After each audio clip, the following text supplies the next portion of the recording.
All right, well, we'll go ahead and get started on time.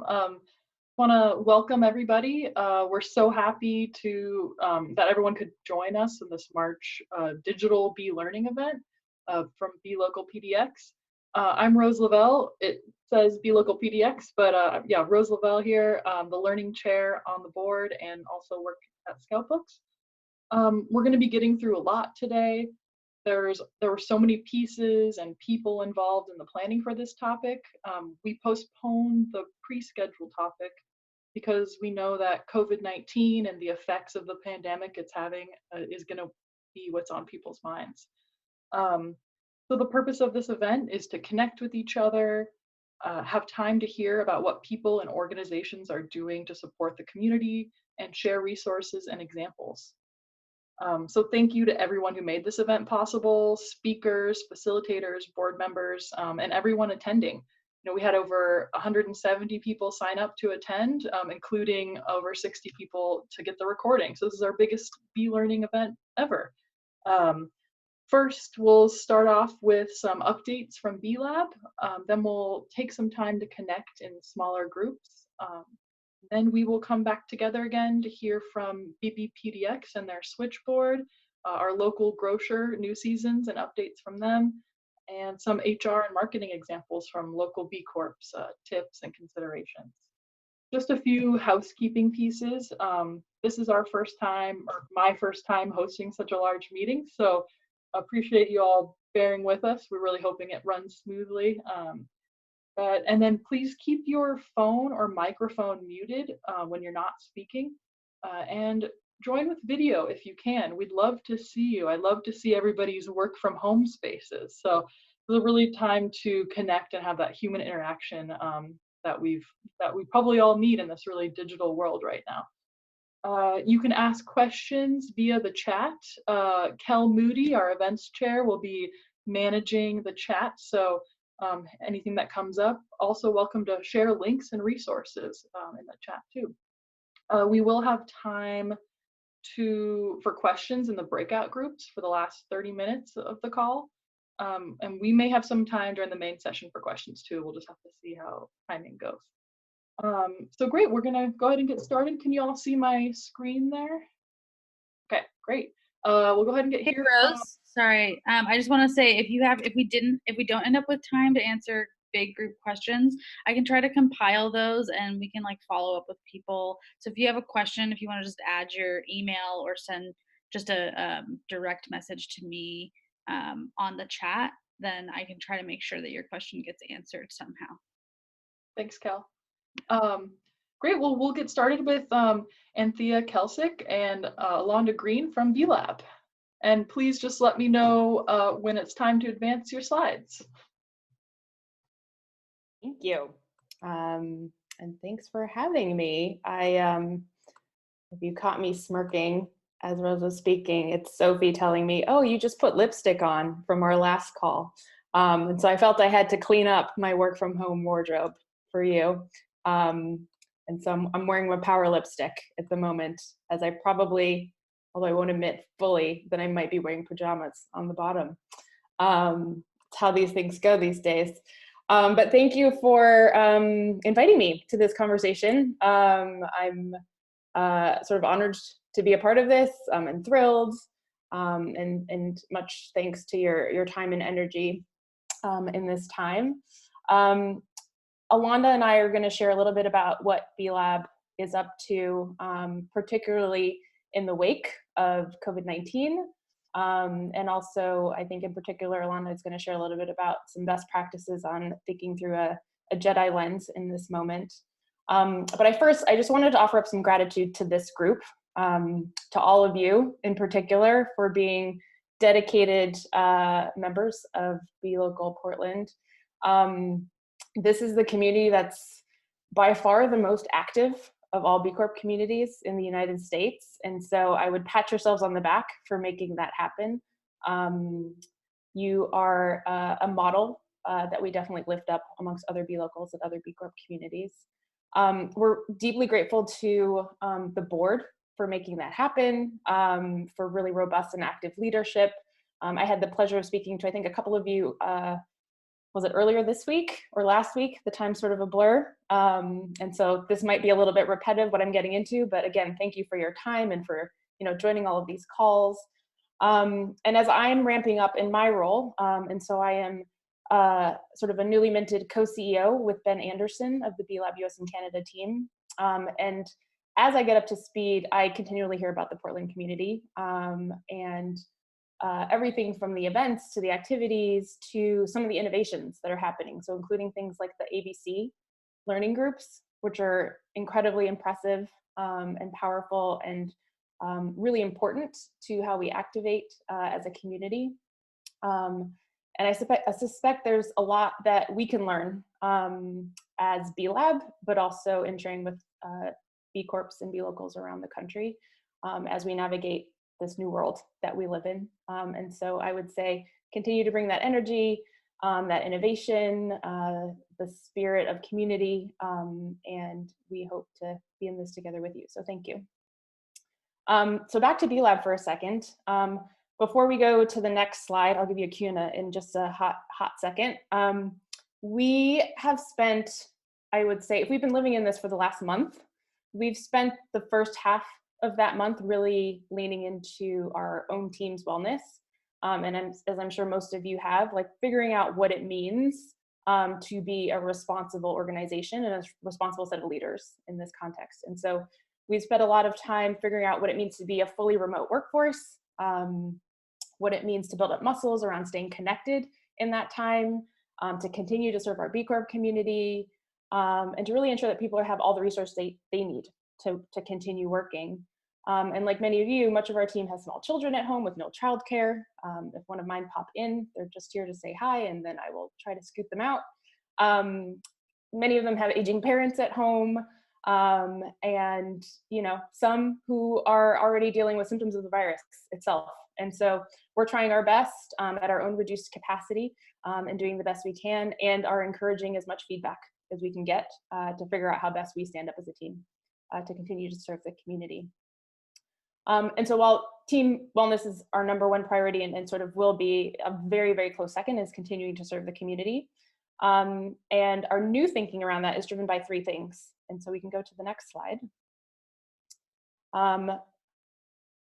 There are, so in addition to team wellness and knowing that we are somewhat working at a reduced capacity of our existing team just on individuals, physical, mental, emotional loads in this moment, we wanted to create an opportunity to focus our team so that we were meeting our capacity with a workload that was manageable. A very important part of making those decisions was also around B Corp wellness. And so as a community, it's been really interesting and really heartfelt to hear all of the stories coming out of the B Corp community from across the US and Canada. And it runs the gamut of those companies who are, luckily faring quite well in particular industries and doing what they can to go above and beyond and support, to those who are in industries in crisis that are really struggling and need as much help as they can get.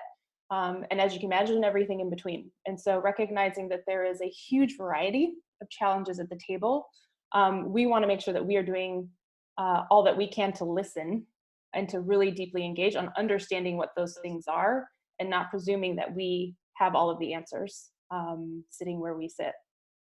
And then the third piece of the puzzle is understanding our own financial health as an organization. And so we are funded primarily by certification fees, and the balance of that is philanthropy.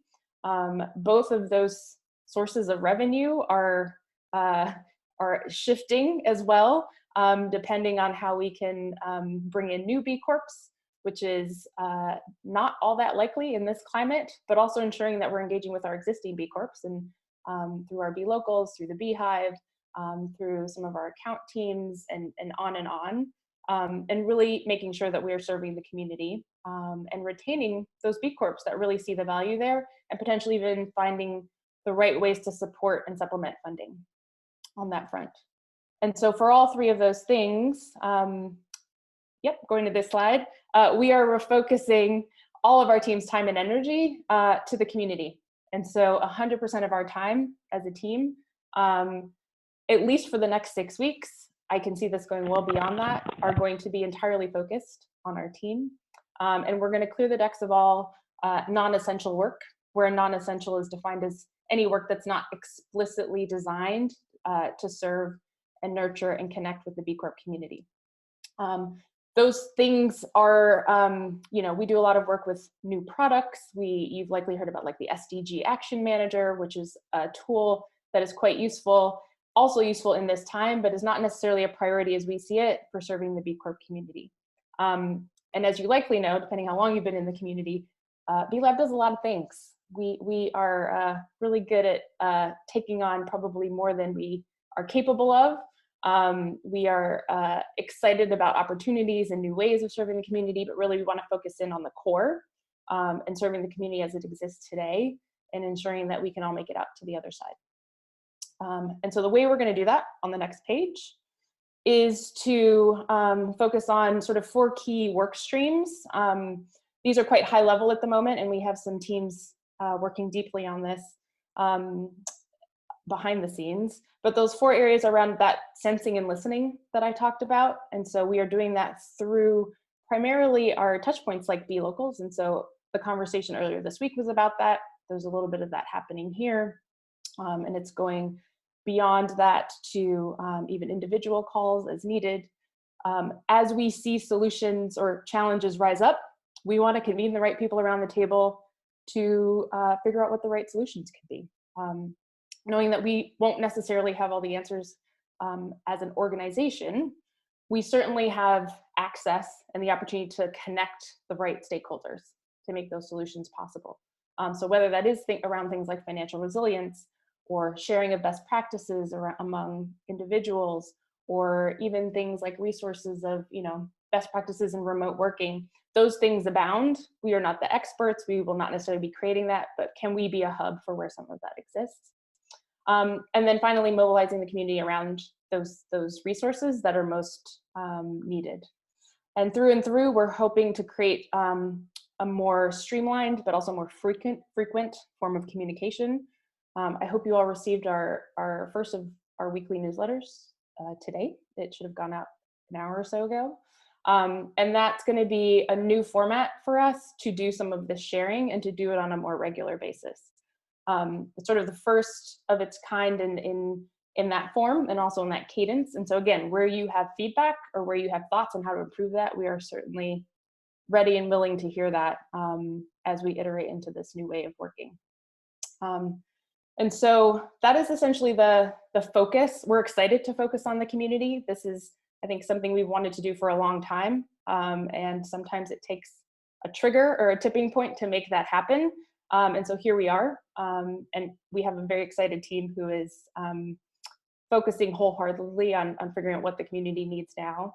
And I would say, while we can't predict what will happen next, what we do know is that this community has a lot of the answers and has the ability to take B Lab as an organization to task. I think the B Local Portland community has done that well over the years, and I certainly hope that it doesn't stop now, to help figure out how we go forward. And so I would say, please stay connected. If you didn't get the newsletter, we'd love to make sure you have it, so let us know.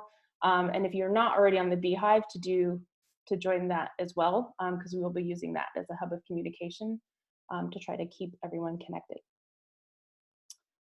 So with that, I'm going to hand it over to Alonda, who's going to share a little bit. She's our director of diversity and inclusion, and she's going to share some thinking on this from her point of view. Thank you. I, like Anthea, have a new red lip that I didn't have before this meeting. So all good. Yeah, I'm the B Lab's Director of Equity, Diversity, and Inclusion. I've been here with about just over a year. It's been a lot of change, a lot of new things, but I'm great. So what I'd like to do, I'm going to quickly just share the I'm not sure if everyone's hearing this, but it sounds like there might be a little bit of sound feedback on your end. Let me try on my headphones sometime. Got it. Thank you. No problem.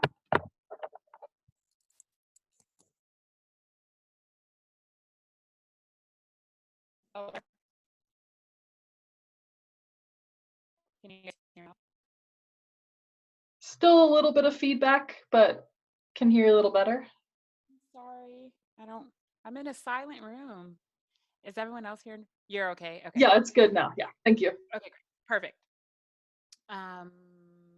Where was I? Oh, I would like to talk a little bit about what we're doing at BBPDX for our staff. We have that happen between we work with our staff and outside work and that also happens outside of B Lab within the B Corp community.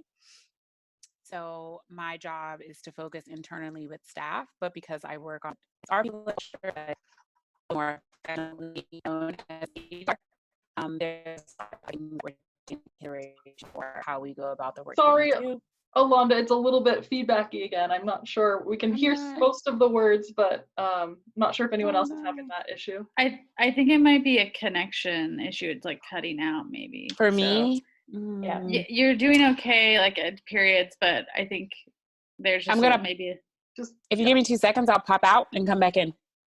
Sounds that good. might work. Okay. Thank you. In the meantime, I actually have a question that we could ask maybe to Anthea. So there are folks that are going through recertification right now and have due dates that are coming up quickly. And they're wondering if there's any potential to extend the recertification deadline, if that's a flexible availability. Yes. And what would they do to like have that happen? The answer to that is a resounding yes. We have actually just approved as a global network because some of these decisions get tricky as you think about B Corps all around the world and the equity there. But we have just decided that there will be, at the very least, a 6-month extension as of, I think it's next week, might be the week after, that will be reflected in the recertification journey. So the deadline that currently is in the BIA will be automatically extended out by 6 months. Great. So I am still here. I'm going to turn my video off. Can everyone hear me? Yes. Yes. Okay. So hopefully that's better. Okay, great. Let's hope that solves the problem. I don't have too much to chat about, so hopefully we can get through it before I lose connection. If you can skip to the next slide. In addition to what I want to do is I want to give you some heads up on what we're doing internally at B Lab, but then also some tricks or just ideas of ways of thinking a little bit differently as we move forward, and how we can support some underrepresented folks in our community and ways to think about how to be more inclusive while we go about our work as it continues to shift. So we are deciding to take a wellness and family first approach. We are strongly part of the thinking that our employees and the staff that we work with and the people that are here and part of our community are people first before their employees, their mothers, fathers, sisters, brothers, husbands and wives. And that is really the most important thing. So we're trying to share your screen. Someone said, can you share your screen? I can see my screen. I'm using the presentation that's being shared right now. So I think we're okay. I'm okay. So we are making sure that comes first. And so we're putting things in place in terms of wellness and making sure that our staff feel as though if they need to take a day, if they need to shift. Several of our teams have implemented do not schedule more than 4 hours of your day. Don't stick up with hours and hours and hours of meetings in front of a computer all day. Give yourself that time and space. So again, community and connection. We've got lots of virtual coffee hours, virtual happy hours, virtual birthday parties. We've got virtual games that we're doing. So lots of things just to keep people connected. Everybody is not an introvert and everybody is not an extrovert. So we're trying to do things that support people where they are. We've hosted a mental health group session yesterday, and we're going to be doing another one. We have in-house therapists that we cover the cost for staff to be able to utilize a therapist during business hours. And that has been a program that we started a little over a year ago. It's been going really great. We've allocated additional funds to our therapists for support of this because it's a tough time and they're seeing an uptick in support needed. And so we've also, again, done a group session together so that folks can really come in and be led by a therapist on how to deal with some of the coping with the anxieties and the fears and so forth. Cal, I hope that anything that needs to come to me, I see the chat, so just let me know. Office hours, we have divvied up the office hours across our teams so that almost every day of the week, one of our team members on the people and culture, our HR teams, are available just to literally people to pop in. Sometimes we just work together virtually. Additional financial support for those who are just really struggling and needing additional help. Facilities and supporting home office needs. I might be one of those folks. Sometimes the internet gets really tricky. When you have to work from home one day a week, it's very different than now having to work from home with the rest of the nation. So I think a lot of us are seeing connectivity issues and connectivity slowdown. So we've done a couple surveys to find out how internet speeds are working for folks and considering how we can support them in this, which kind of will go to my next slide. So how do we want to think about keeping EDI at the center of this, right? In addition to supporting our staff, there's some thoughts that we can do that are going to be helpful for how we deal with staff, but also how we deal with individuals in other parts of the B Corp community and other organizations.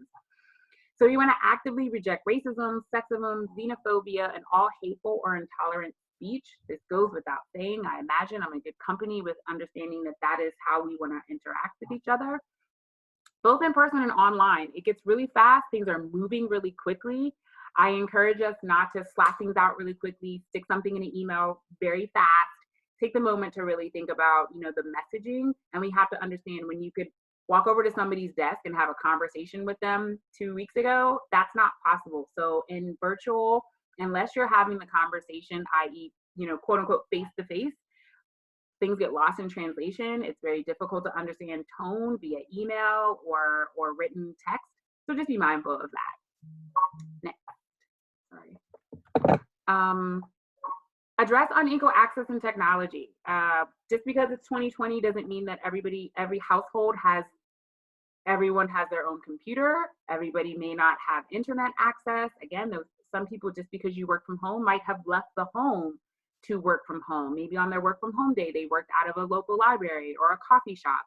So now these things are different. So right now we're relying very, very heavily on technology, but have we ever considered that maybe everyone doesn't have the technology to keep up? So considering hardware, software, if I'm working from a laptop I have at home, I may not have all of the PDF accessibility things or, the most current Word, software. So these are things to consider, right? Ask the questions where you don't know, or allow for folks to come to you, say that you're thinking about it, and allow folks to come to you if they have questions or concerns, or think about what you would do or what you could do to support people in that position. I think there's one more. Consider web accessibility, again, for those with disabilities. There are a lot of extensions that are available online that help with this, that allow for folks to read text online, that for individuals with visual or hearing impairments. So while we're moving to things that are so heavily technologically focused, these are the types of things that very easily get lost or don't get considered or get forgotten about. So just because we're moving into technology, we have to understand that everyone has different modes of ability. And so what are we doing to consider that?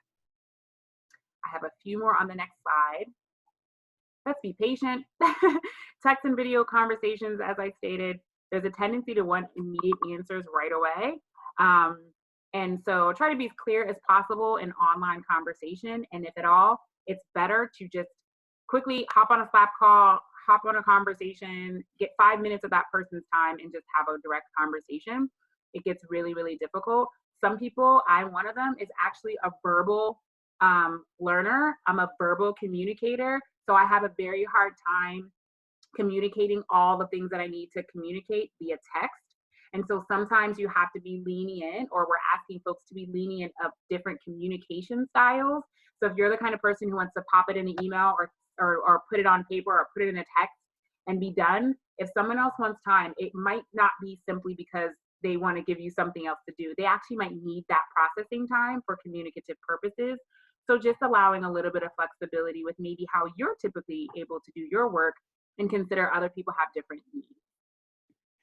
Hey, Alonda. Yeah. This is Sophie just jumping in. I think we're about 4 or 5 minutes over our allotted time. So Cool. just like give it like another minute or so. Yep. If Thank you give you. like 22 seconds, I think it's like this bullet, I would get out of your way.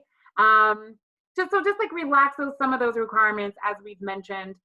You'd be surprised with different, I understand it's like, oh, we want to see your faces, and that's a good thing. I encourage that, but sometimes we just never know what people have going on at home. So we want to be careful about what we're encouraging and how we're encouraging it.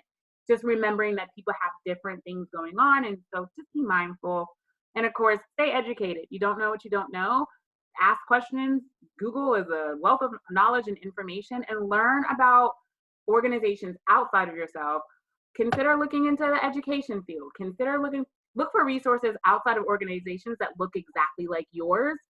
Look for resources from organizations that look very different than yours, because that's where you're going to be, you're going to have opportunities that you wouldn't have seen otherwise.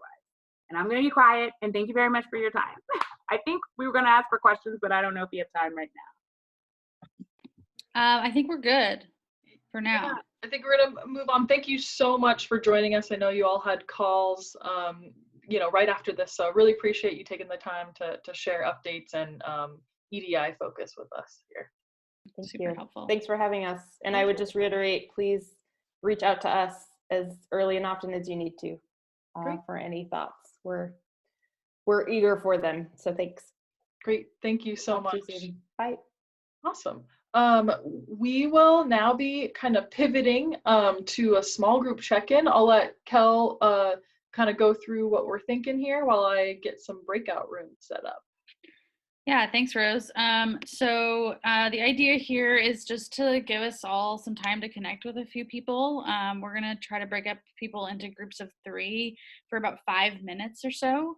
And you should automatically be kind of split up, and it'll ask you to join the breakout room. So if you just click that button, it'll spit you into that breakout room. And kind of what we're thinking is to just kind of first of all, do introductions if you don't already know each other.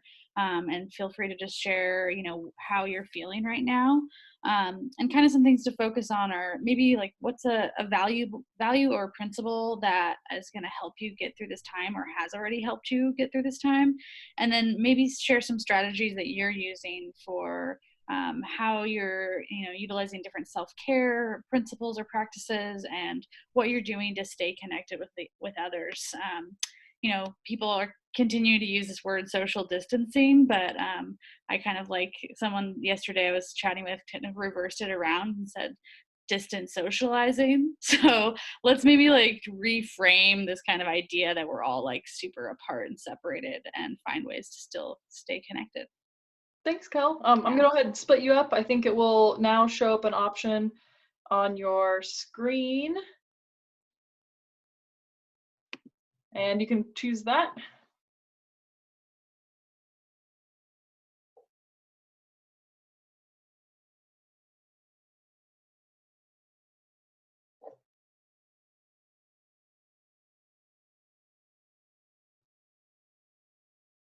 And then I think anyone left who's not put into a room, it might be because you have you're on the phone or not using the computer or video option. So let's see here.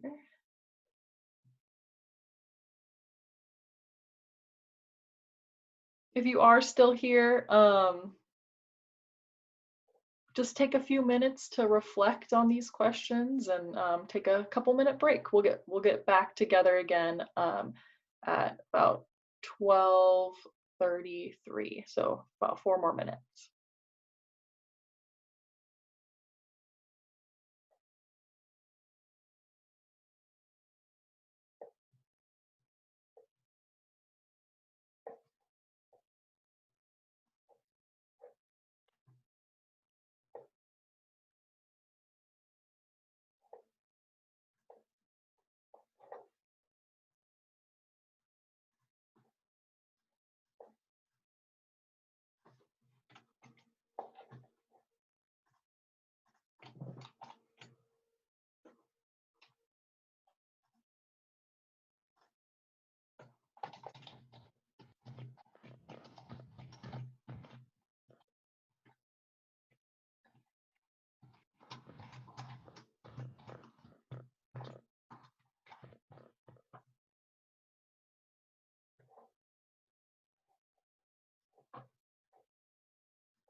Hey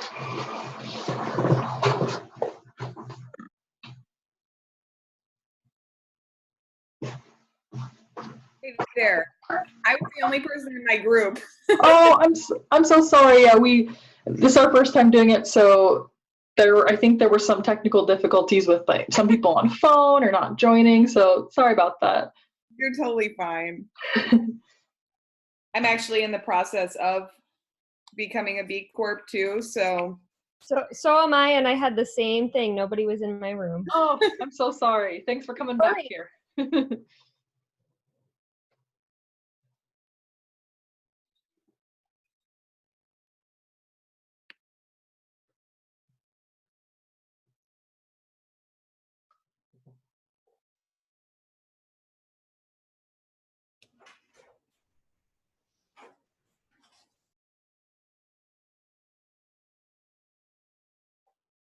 All right. Well, thanks. I think just wait a couple seconds for everybody to join us again.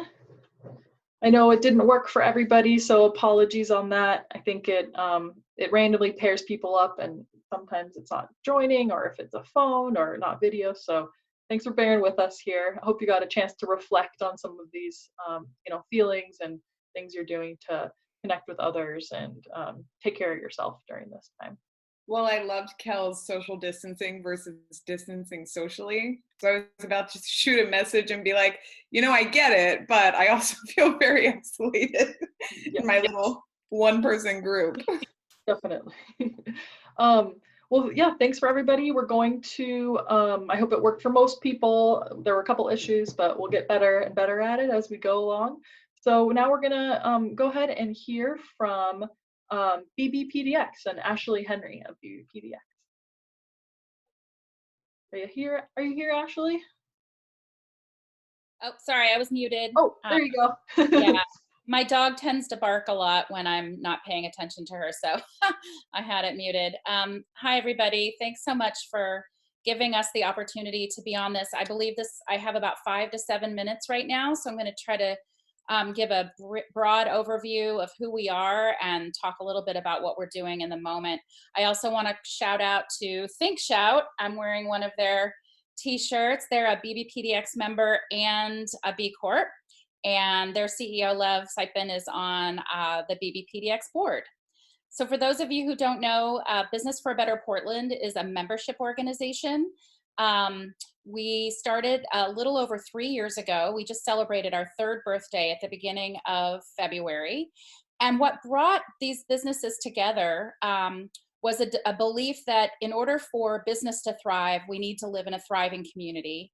And there is, of course, no greater example of that than what we're going through in this moment. And what initially inspired members, the founders of our organization, to come together was the need for the business community to be more actively involved in addressing the causes of homelessness, the need to advocate for more affordable housing, the need for safer and more efficient transportation, and also the need to advocate for economic development strategies that benefit the whole community, and especially the need for more equitable access to capital for women and minorities that have been marginalized, especially from our bank lending system.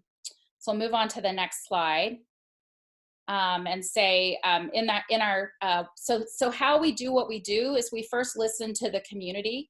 I'll give you a perfect example of how we do that. So some of our early calls to action that we did in 2017 as a membership organization was to advocate for particular policies that were addressing the need for more affordable housing in Salem. And rather than our own organization creating its own priorities and its own housing policies, we instead turned to the experts in that area, which in this case was the Oregon Housing Alliance. It's a coalition of affordable housing providers, a lot of the social service providers, counties and cities that are all grappling with our housing crisis. And we said, how could our voice, and by our, I mean the voices of our members, how could our voice help to advance the work that you're doing in Salem? And through that, we then find ways to collaborate and then amplify the messages that community organizations are already conveying to, in this case, elected officials. And then through those collaborations, we then are able to strengthen the work that a coalition may already be doing with by augmenting with business messengers. And of course, we learn along the way. We were founded by a lot of people in the technology industry who practice a lot of iteration, and we recognize that we're not always going to get it right the first time, and so we begin again and continue listening. Some of the things that we have done over the last few years include bringing our members together to advocate for the region's affordable housing bond, advocating for new transportation that is cleaner and greener, and then also advocating in the legislature for legislation that would provide more access to capital for women and minority entrepreneurs. Next slide.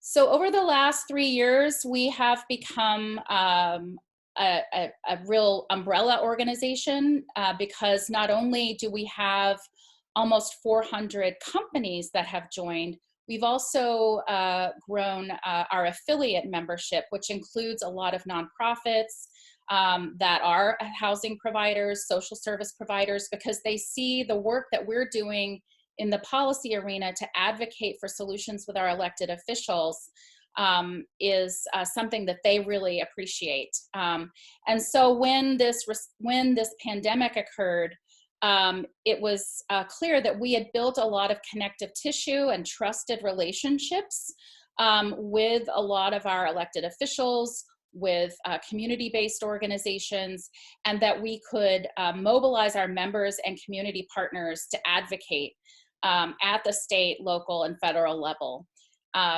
particularly around the economic response. That obviously the public health piece is not our area of expertise, but we know that in the absence of advocating for the needs of small business, oftentimes those priorities will go overlooked. I'm sure you've been able to follow what's happening at the federal level around the relief packages that are coming out of DC. And I'm happy to say that at the local level, Prosper Portland and Mayor Wheeler are doing an excellent job convening a really diverse set of stakeholders to ensure that the economic relief that flows to small business is done so with an equity lens. It was interesting, your speaker earlier was talking about the evolution of DEI work in your companies.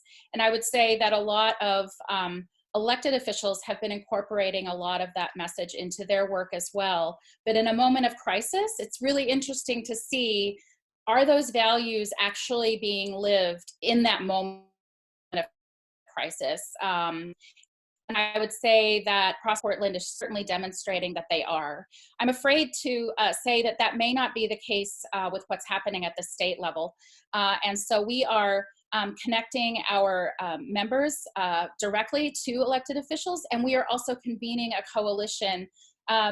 Wendy from our team is going to be posting in the chat a letter that we advanced to the state legislature earlier this week. There is now a joint special committee on coronavirus response that is specific to the economic response. Again, not the public health response, but how are we going to respond to the economic crisis that is ahead of us?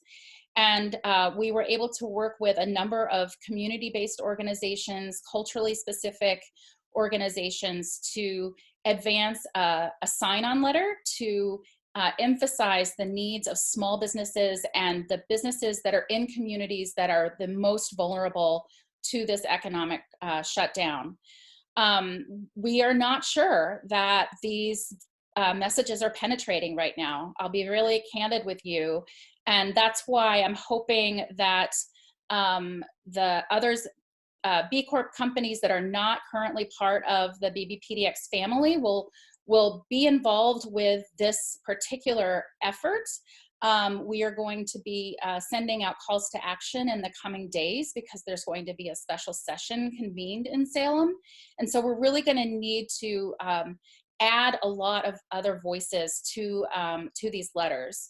The best way to connect with us is by signing up for our email, which you can do at the bottom of our homepage, and then also connect through our switchboard. The switchboard is something that we had planned to roll out later this spring as a member benefit for BBPDX members. It's a virtual place for you to share resources and also make asks of the community. And in light of this pandemic, we have made it open to all. And so I think you'll find a lot of wonderful resources there and ways to connect with other people in the community. So I'm not sure where I am on my time, so I'll just pause there, Rose. Yeah, it's wrapped up, and we will have, thank you so much, Ashley, for sharing, and we will have a BBPDX breakout session at the end here, so if you want to learn more and ask questions, you can just stay right here in the main session. We'll get to that at the end. Thank you so much. We will be now hearing from our local grocer, Chenoa Philibom, also on the local PDX board, is going to give us a little update about new seasons and a couple things they're doing and their response. You with us, Chenoa?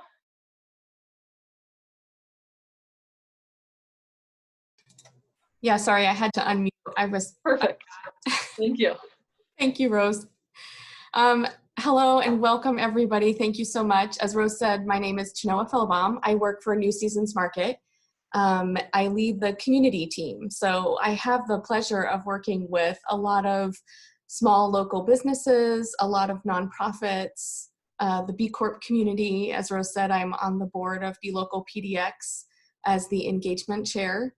And of course, get to connect with New Seasons Market staff.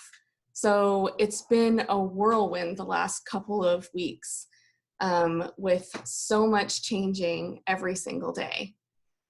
So I wanted to just share a few things that we've done and a few of the things that I have seen out in the community with you. I'll be quick because I know we're a little bit over on our time. But one of the things that has become of utmost priority to so many businesses, B-Lab talked about it as far as a 6-week plan of focusing on staff, is really just that incredible commitment to keeping our community safe and connected at the same time. So we know that there's so many businesses who have experienced incredible challenges lately with so much of their loss of business, loss of ability to connect with each other, loss of product, loss of distribution. There's folks in the travel industry that have just seen, you know, incredible dips. So we're actually in a position where we've seen increased growth. And so we have so many customers and so many sales happening in our stores. And a lot of that is around panic.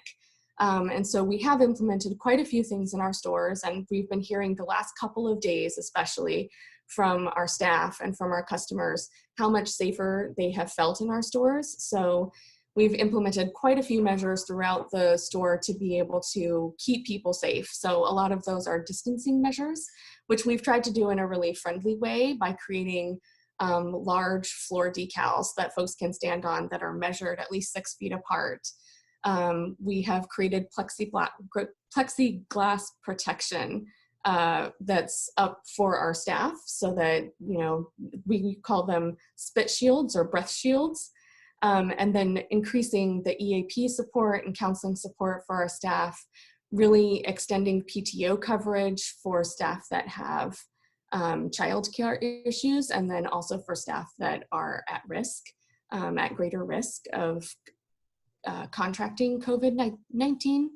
So really kind of working with so many different departments together and so many of our vendors to be able to implement a lot of these things. We're coming out with new things really every day in response to this. And I think that so many of the things that we've already heard on the call from B-Lab and from Ashley around being really cognizant with the decisions that we make, because it is so easy when you're inundated in a crisis to just make decisions that are band-aid decisions, and really being strategic around it and listening to the community, listening to staff to find out what is the most important is so incredible.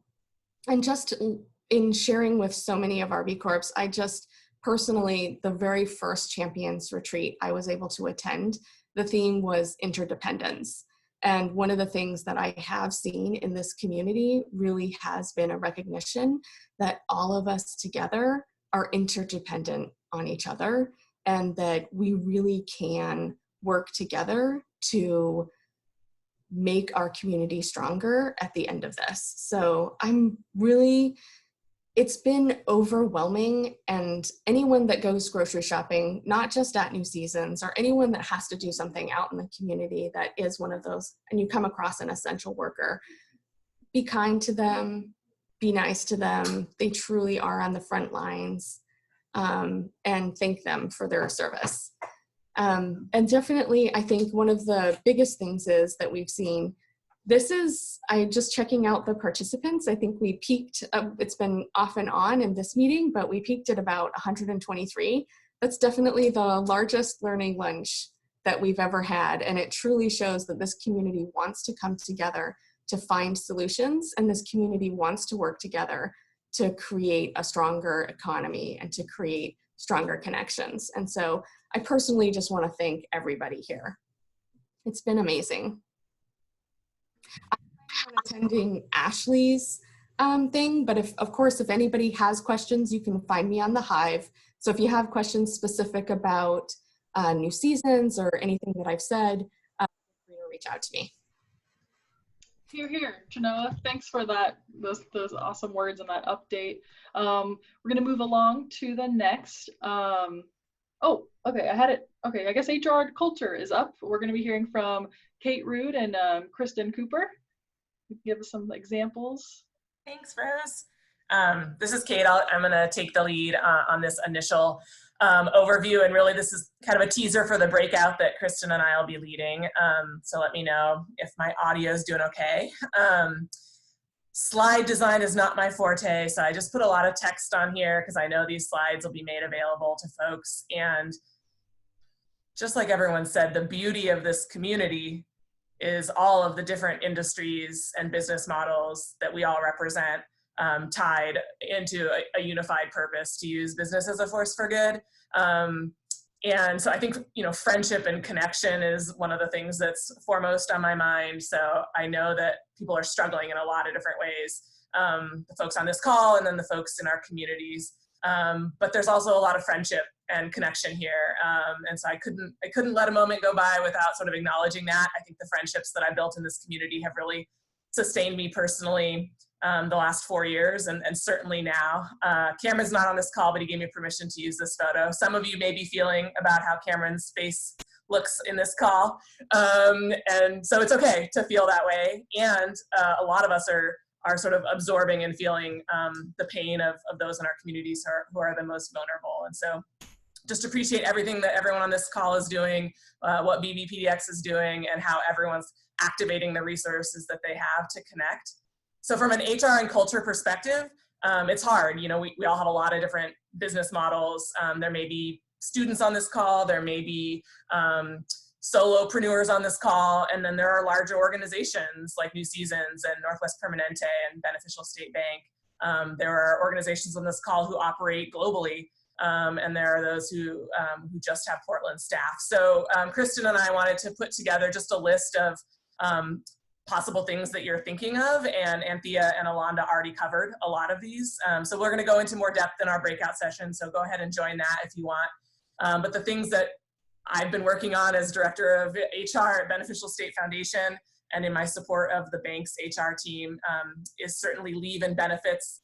I know many of us have already drafted emergency leave policies to support our staff in addition to other paid time off that may be available. Many of us are working on understanding the impact of federal legislation to existing leave and benefits programs, and then managing staff through different scenarios right now, balancing staff well-being and the financial health of organizations. and being responsive as possible. So Kristen really has a lot of benefits expertise, so we'll go into that in more detail in the breakout. A lot of folks right now, HR leaders, and all of you are working on business continuity planning.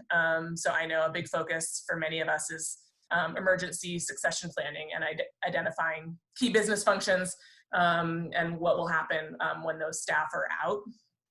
And then as Chenoa mentioned, many of us are in businesses that are deemed essential and or have some staff who are considered essential and may not be able to work remotely. So for us, that's bank tellers and other frontline staff. So again, many of you are probably in that situation where from a culture perspective, you're having to take care of remote staff who are in a totally new environment potentially. And then you're also having to balance supporting those staff who aren't able to work remote. And if you're in an organization that has two different groups, that presents some real unique cultural challenges. And then Kristen and I will talk a lot more, anyone who wants to ask questions around remote work policies and considerations. And I know there's B Corps on the line now and in our community who have a lot of expertise around IT and remote work policies. So I'm happy to share all of the templates that we've had at Beneficial State that we've used before the pandemic, and also share the exact documents and things that we're using during the pandemic. So again, go ahead and advance the slide, Rose. The other couple of topics we're going to talk about in the breakout are internal communications, organized and responsive.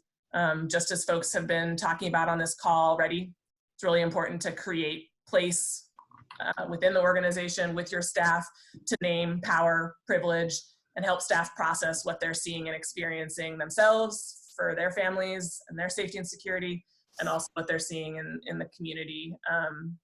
And things that you may consider if you're not already, we'll talk through things that we're doing at our organizations around business continuity huddles, FAQ documents, resource hubs, other things like that. And then this one's hard because some people are really maybe not at this place yet, but in the coming days and weeks, if you feel like as an organization you can get to the place where you can also kind of get creative with benefits. Some of the things we're doing at Beneficial State include changing our paid volunteer time benefit to be more flexible and making adjustments to that so it's more of a paid time off for mutual aid activities and other community care activities. Can you make changes to your employee donation match? We're researching options right now to turn our matching donation program. You eating, hon? Are you eating? Just adding on to that benefit, making it more flexible in sort of more employee directed giving and not necessarily requiring a match right now, other things like that. And then hopefully all of you, and this is maybe something where I'm sure BBPDX is leading and also Be Local, there is a real sharp increase in scams right now, phishing attacks and other scams. So I think it's really the responsibility of HR and others to make sure that staff, particularly those who are new to working remotely, are aware of the latest scams and what they look like. And so we're trying to compile those on our bank website and make clients aware. So it's something that we can talk about. And then Kristen and I both have lots of ideas on other resources that HR vendors and other folks are providing right now. And so if you don't have an HR director at your small B Corp or you're otherwise struggling to kind of keep up on the latest, we can certainly share in the breakout, but also in chat and as follow-up other resources that you may want to access. So I know that was warp speed. I just want to really appreciate the board, and on top of balancing everything you're doing in your full-time jobs, you're continuing to pull together things like this for the community. So lots of gratitude, and for everyone on the call, I admire you greatly. Thanks so much, Kate, for that overview. I think the breakout can go deeper and answer questions if anyone has any. Thank you. Now we'll go 5 to 7 minutes hearing from marketing before we split up into breakout groups. So we'll have Giselle Waters sharing from Madfish Digital. Awesome. Hi, everyone.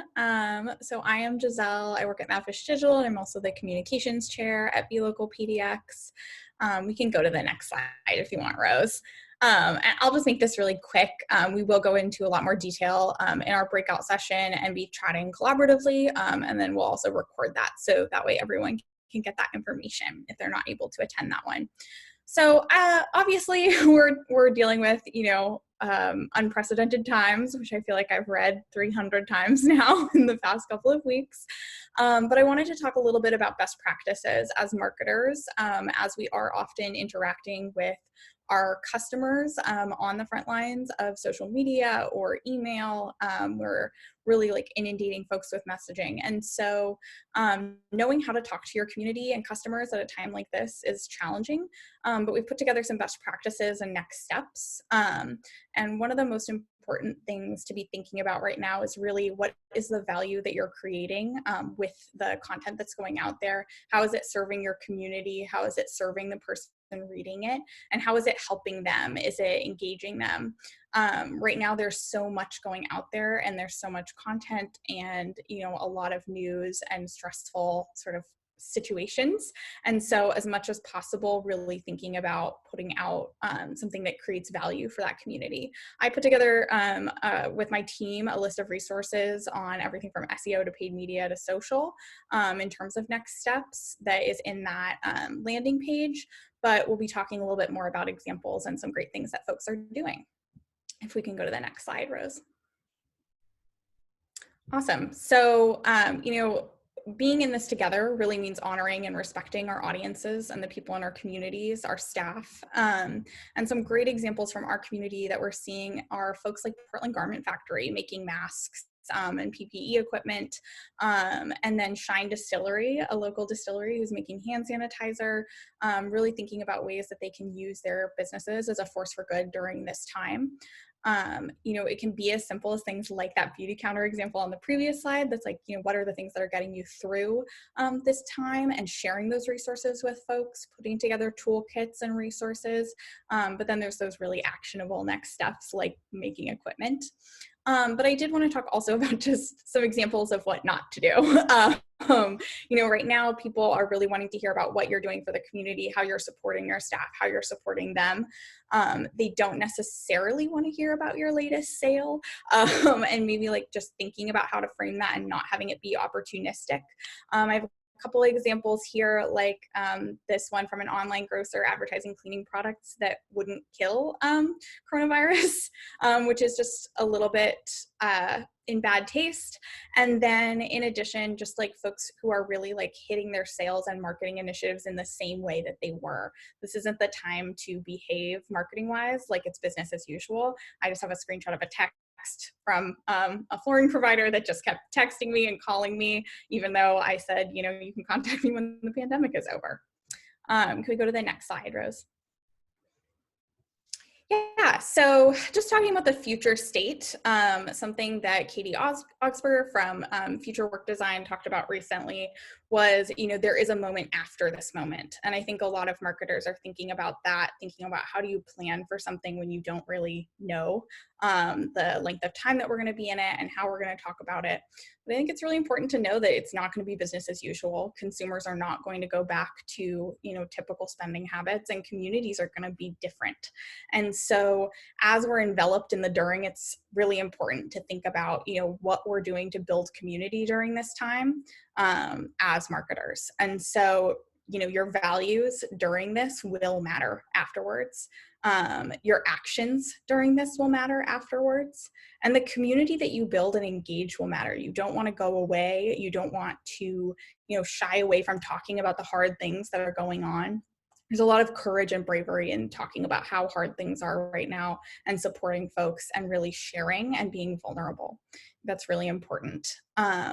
And it's important not just for your marketing, for your products, if you're, you know, B2C, but if you're B2B as well, and also for your internal staff. I think Reed is on this call from Avenue, but she posted something on LinkedIn that I thought was really powerful about, you know, the folks who are going to be interviewing in, you know, the coming years, and how one of the questions should be, how did your business handle COVID-19? How did you keep people safe? So really thinking about this as a long game and knowing that we're all in this together and that we can work together to build a better future, and to not be afraid to reach out. You know, this is the time to build community. I love to see stuff like the B Corp giveaway that's going on Instagram right now. So just things like that, I think, and making sure you're focused on your community and making things better, and sharing about what you're doing for the community, not necessarily, you know, selling and saying like it's business as usual. I don't think that's going to resonate with folks.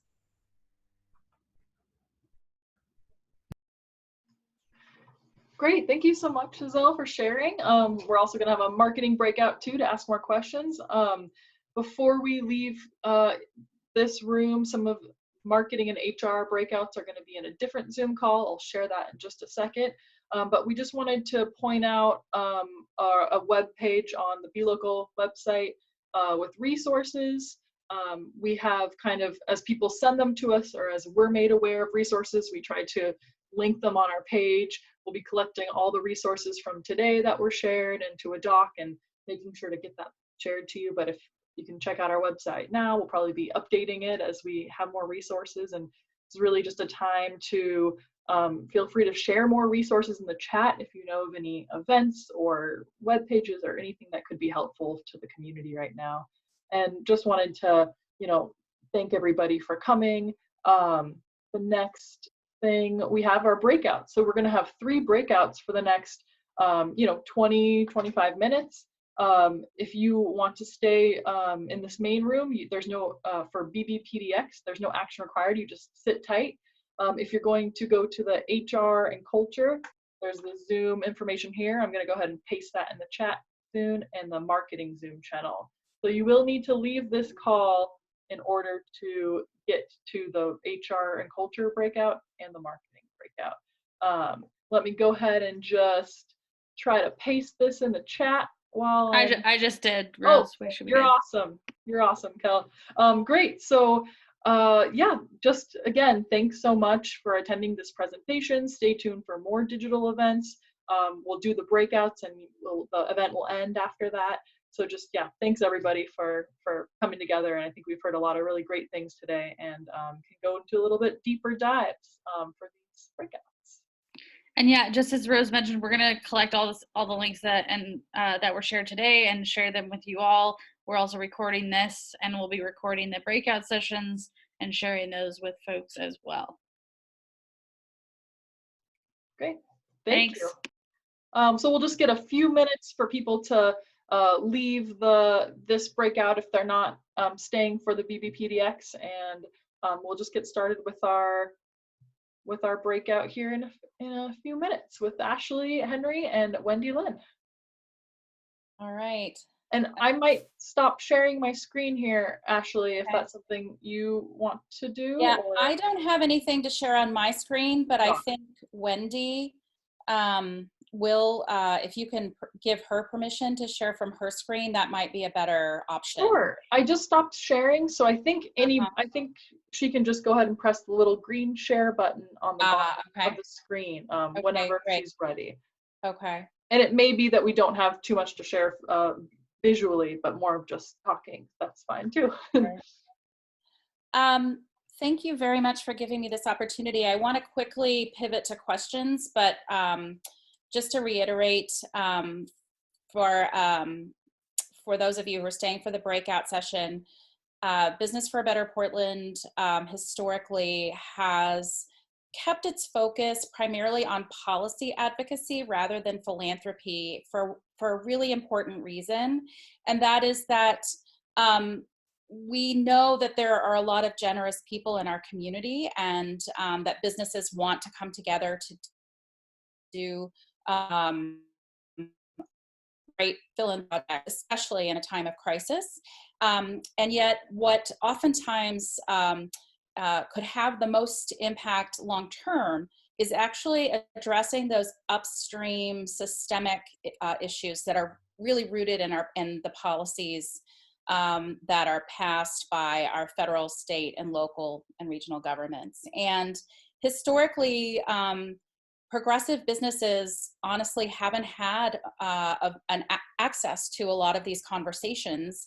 The story from our beginning days of our organization is that Congressman Blumenauer explained to us that one of the reasons that progressive businesses often are not heard is not that there aren't a lot of us, but that your companies are being built without, as he calls, the vice president of going to meetings.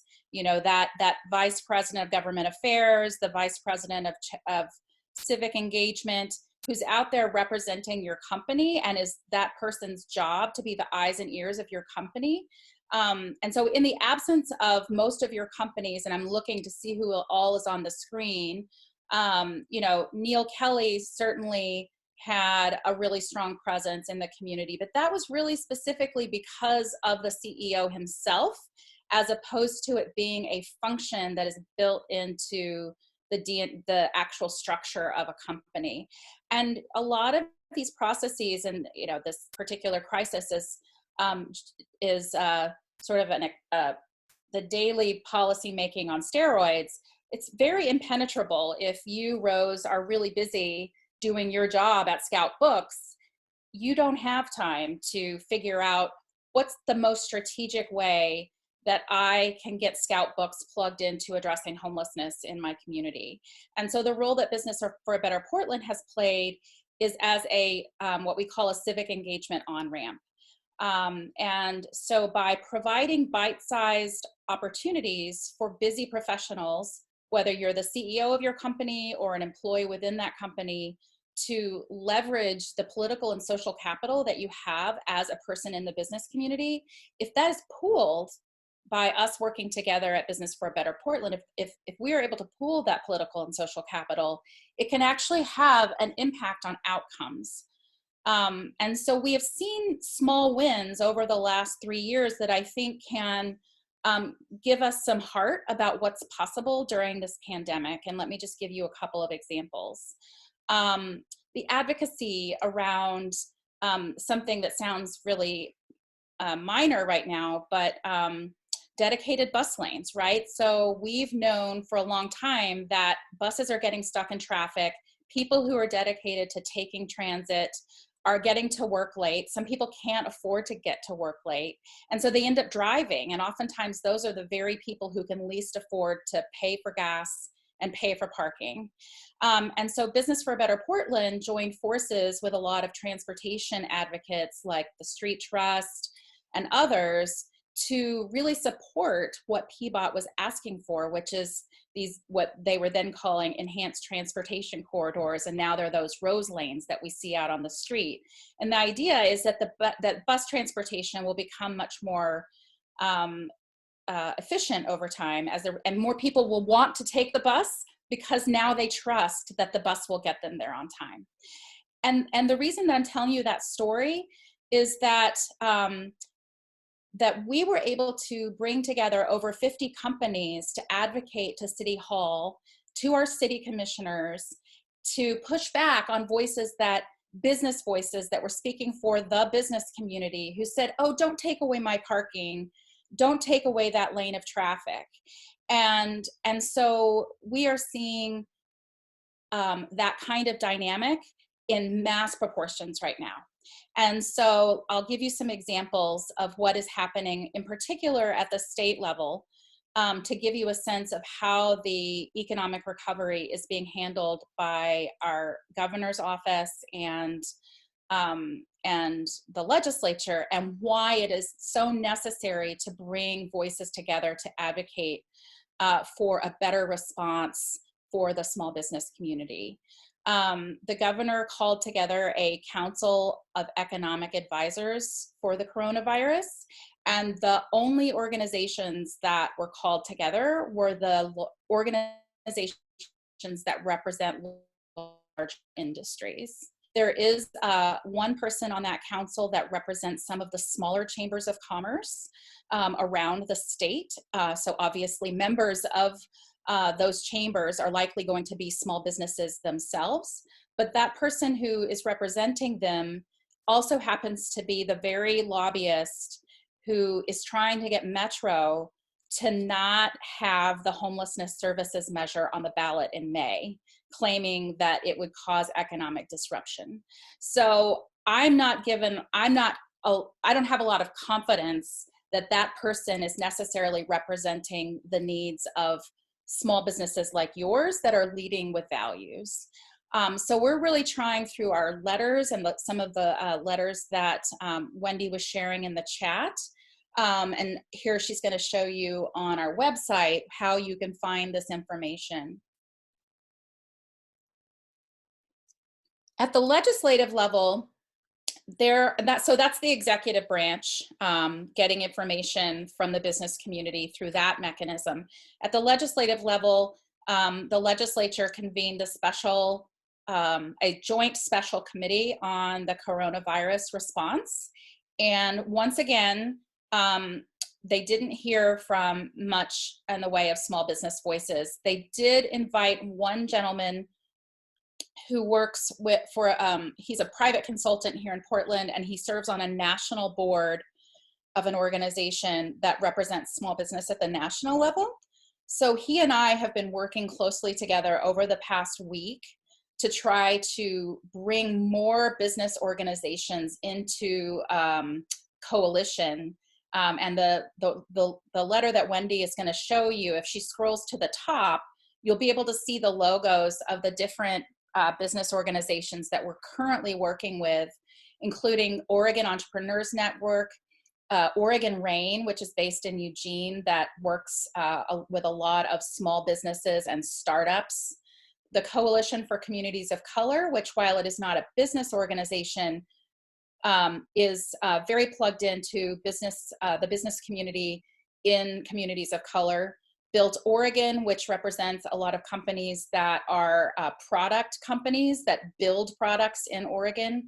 Accelerate, which is an organization that works to support women entrepreneurs through technical assistance programs, and also a loan fund that they will be launching.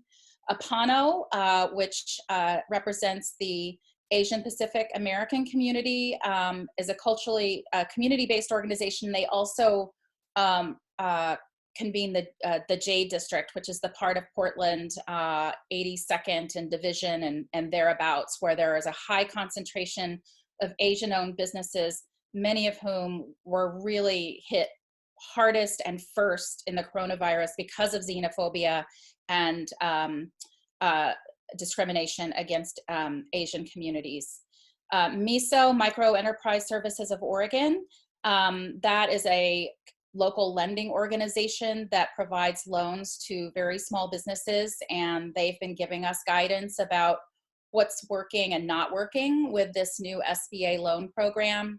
The Native American Chamber, Latino Network, Hacienda CDC, which primarily provides affordable housing in North and Northeast Portland, but they also have an economic development department that works to create work opportunities primarily in the Latino community, but also they serve a lot of other immigrant communities. I think it's primarily Somali because of the relocation of a number of Somali refugees to some of their affordable housing communities in Northeast Portland. Verde, which is one of the organizations that led the passage of the Portland Clean Energy Fund.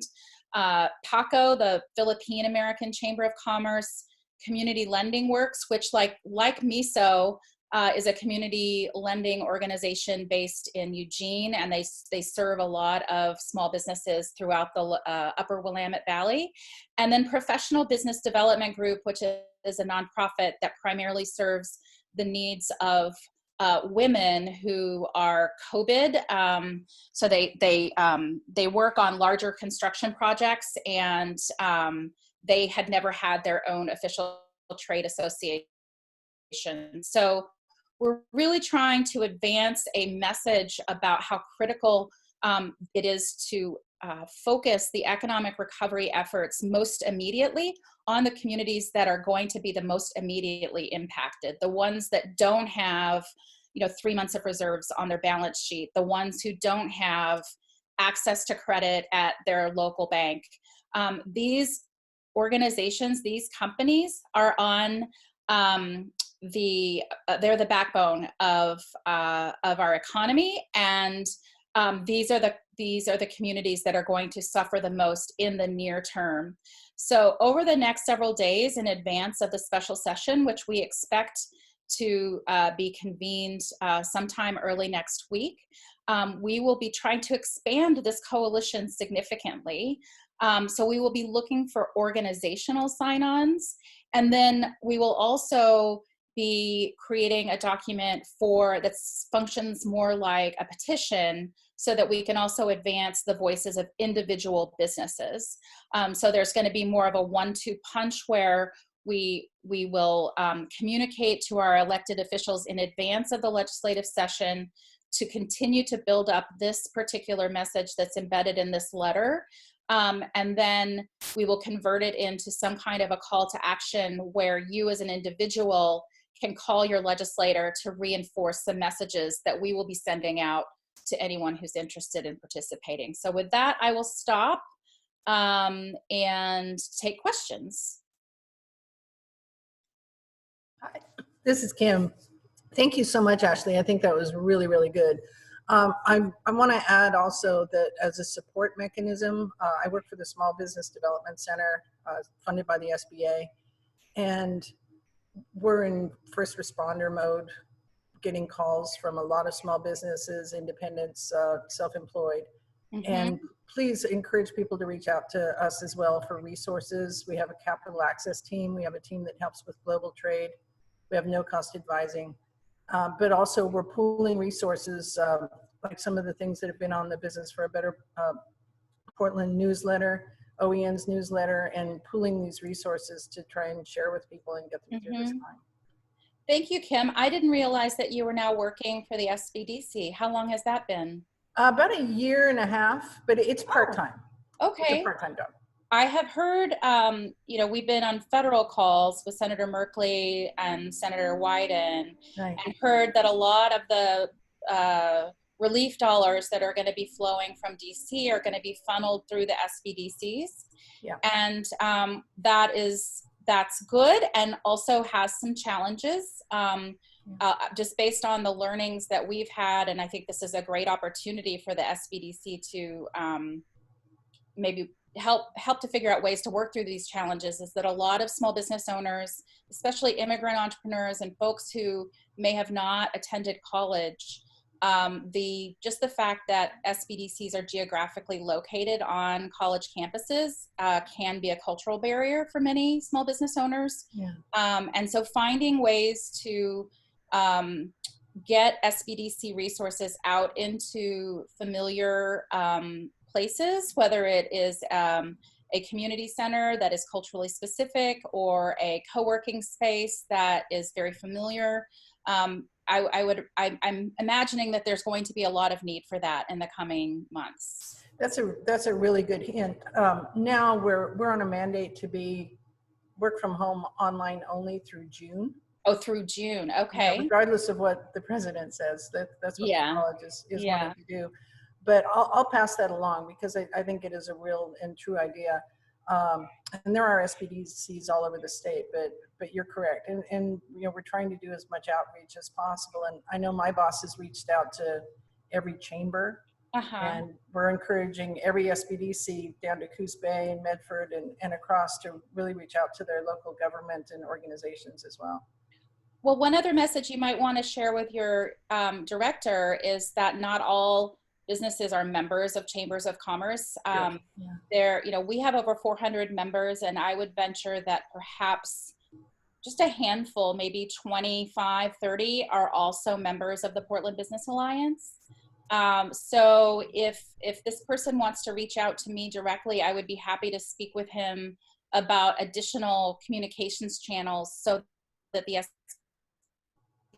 Absolutely, I'll do that. SBDC connecting with other businesses, and I would also encourage him in his leadership capacity to post to our switchboard, knowing of course that he's not going to be able to monitor all the responses. But I think having someone of his stature to be the messenger for a first post would be really great for the folks who are using the switchboard to hear from. Because honestly, a lot of small businesses don't even know about the SBDC. So it's a good opportunity for him. Yeah, unfortunately, we do say we're one of the best kept secrets, and we want to change that. Yeah. I did tell, actually, it's Tammy Marquez, who's my boss in Portland, but there are others in different ones. But I did share the switchboard, but it was at a time when we were just getting an onslaught. So I'll do a friendly reminder and introduce you and encourage that sharing throughout the state too. So I That would be appreciate what great. you do. Thank you. That would be great. I wanted Thanks. to call out a chat from Sandy on the to you, Ashley. Yes, And I don't know if you see Sandy right there, actually, but Sandy. Sandy's on the Hi, board. I just unmuted. There we go. Yeah. Hi, Sandy. Hi. I would love an introduction to Carmen. I have not had an opportunity to meet her. I did know Gail briefly when she came back into the ED role. I will note that the Metropolitan Chamber, the Hispanic Metropolitan Chamber, did sign on to a letter that was led by the Portland Business Alliance that calls for a number of policy changes and regulatory relaxations, and also a temporary pause on the Portland Clean Energy Fund. Mm-hmm. So there were really some deep concerns that we had from a value standpoint about the requests that were being made in that document. And since I don't know Carmen and I had seen that she had signed on to that letter, it didn't seem like the best time for me to approach her, cold. So if you're willing to make that introduction, I would be most appreciative. I'll put my email in the chat. Perfect. Okay. Thank you. And are you a business owner yourself? A small business consultant. Consultant. Okay. Okay. Great. Well, thank you. I appreciate you asking. Yeah. Great. It looks like we have just, about 5 minutes left. So if there's anything else you wanted to cover, or if anyone had more questions, now's a great time. I'm happy to take questions, but I'll wait for them to come into the chat. I'll provide you with a little bit more information about what's happening at the local level. Prosper Portland and the mayor convened a table of about 70 representatives. It was a Zoom call like this, but you weren't able to talk unless you got unmuted. And I thought they did a great job creating a framework for what their priorities are going to be in the economic recovery. And for those of you who aren't policy nerds like me, you may not know that Prosper Portland is our economic development agency, and it used to be called the Portland Development Commission. It is our city's economic development agency, and it has a troubled past, especially with the African American community. And over the last several years, they have done a rebrand and became Prosper Portland, and they explicitly state that they are an anti-racist organization. They have done remarkable work with their teams and in the way that they engage in the community. It is by far, it's far from perfect. They're still a government agency and there's a lot of challenges. But I really commend Kimberly Branham, who's the director of Prosper Portland, and Tori Campbell Business. Just yesterday, Prosper Portland got an approval of $1 million from the city's budget, but they're looking to raise a $10 million fund, and so they are working with quite a number actually of larger business interests like larger banks and insurance companies to get folks to support the recovery effort philanthropically. Business for a Better Portland, of course, primarily serves small businesses. So those are the those are the companies that are going to be most impacted by the disaster. And so it's unlikely that many of our members will be in a position to make financial contributions to that fund, but we do have some larger companies in our membership and also some high net worth individuals who've had quite frankly, successful exits from the companies that they created and then eventually sold. And so we will be reaching out to them independently, encouraging them to not only support that fund, but also to support Business for a Better Portland. I will just say that, we are only 3 years old. We just started building reserves, and we are doing our own pivot, just like any other small business would be doing. And we had planned on significant revenue this spring from new members and event sponsorships. And our events are not happening, although we may learn from all of these online options about a way to reschedule the event that we were doing in April and have it sometime in May, but have it online. And then, you know, sales, as you heard in the presentation from the marketing representative a little while ago, sales is actually, membership sales is not at the top of our list right now. But if your company is not yet a member of BBPDX and you do see a lot of value in the work that we are doing to leverage the political and social capital of the values-driven businesses that exist within the B Corp community, we would certainly welcome the opportunity to talk with you about membership, or even talk about ways that you can plug in initially without paying dues. And so we're actually experimenting with what that's going to look like over the next few weeks. This is a very labor intensive effort. It's really a human relationship effort. And we're trying our hardest not to have to cut back on any of our staffing during this time, because we want to be as responsive and supportive of the business community as possible. I see one question from a business owner in Bend and wondering how best to plug into this good work. So thank you for that question. I will say that I had heard that the Bend Chamber actually has put together a pretty good website. So I would suggest that you start there.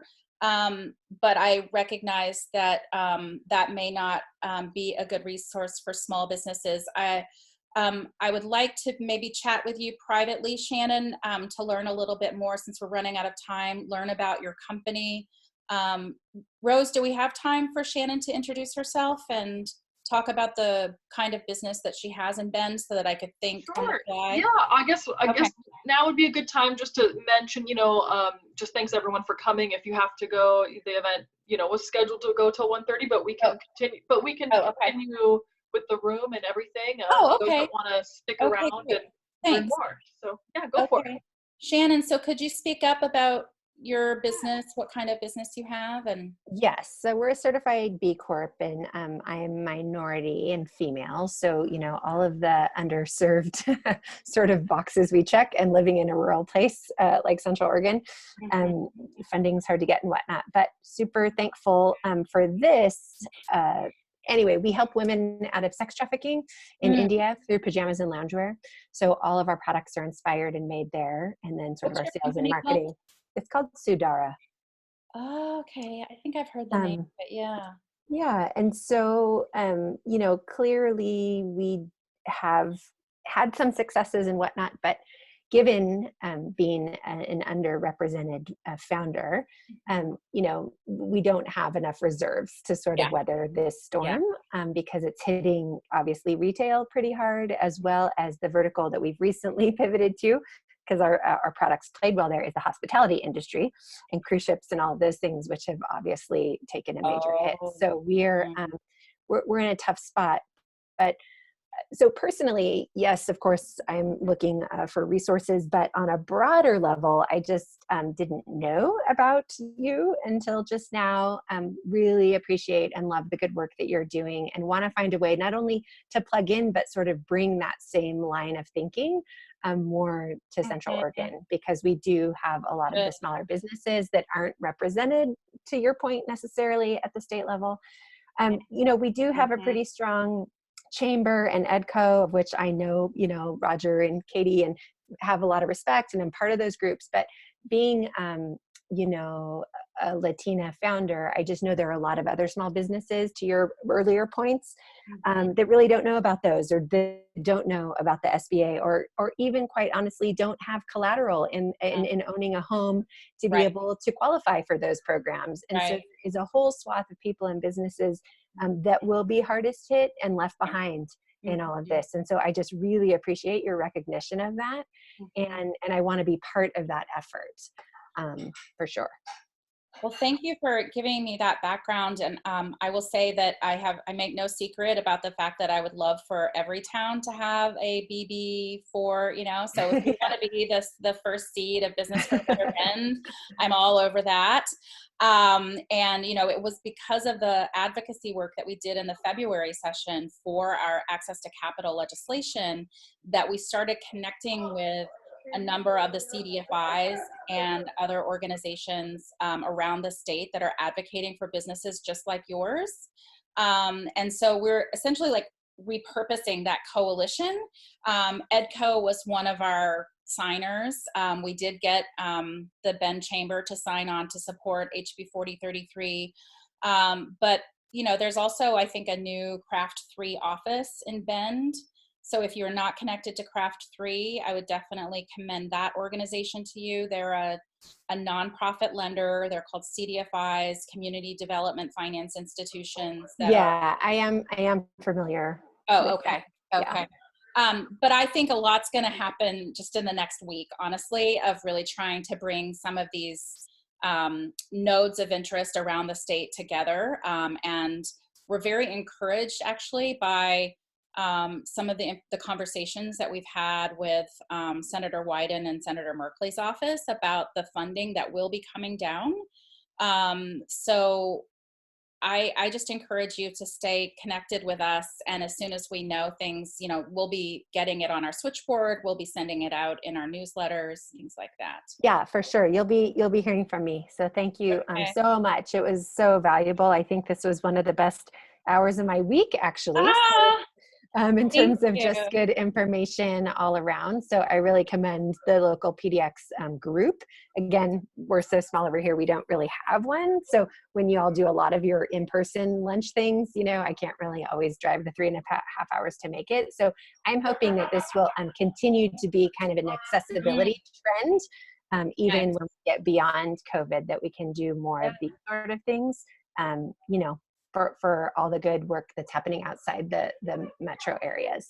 Yeah, thanks, Shannon. I think, you know, we've been wanting to get digital and have a virtual option for the past year, and this is a great opportunity to kind of get that going and continue our events. And so look forward, stay tuned to more digital events happening in the next couple months. Thank you. And so just, big kudos to all the leadership there. It was really, really helpful. So thank you all. I'm leaving this call encouraged and have some good reading materials on your website.